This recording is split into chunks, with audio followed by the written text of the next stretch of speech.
Welcome back. So you may have heard in the news some claims that we should know who has won the race for the White House and all the other races by tomorrow night on Election Day. Our Ray Steele tells us if you believe that, you instead need to get ready for what could be a long, long wait. You may have heard this recently. We should know the result of the election on November 3rd. That's the way it's been. That is simply 100% not true. It never has been true.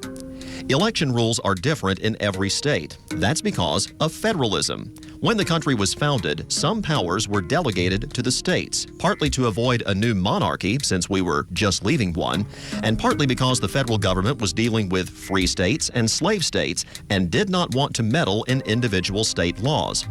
One of the powers delegated to the states was election law. Here in Indiana, absentee ballots must arrive at your election office no later than noon on Election Day.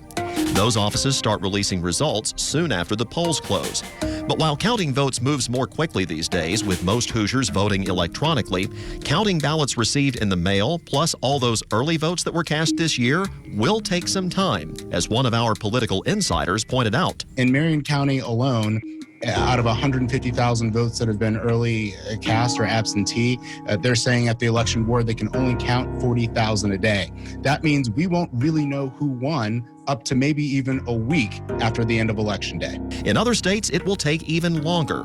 The state getting most of the attention is Pennsylvania. There, an absentee ballot is counted as long as it's postmarked by Election Day and received in an election office up to 3 days afterward. They can legally do that because that's what Pennsylvania state law says. Other states give you even more time to return a ballot in the mail, again with an Election Day postmark.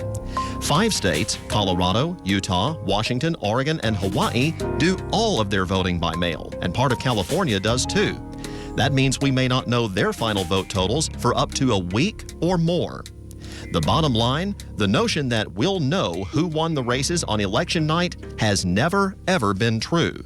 And given all that's happened in 2020, is definitely not true this year. Working for you, Ray Steele, WRTV.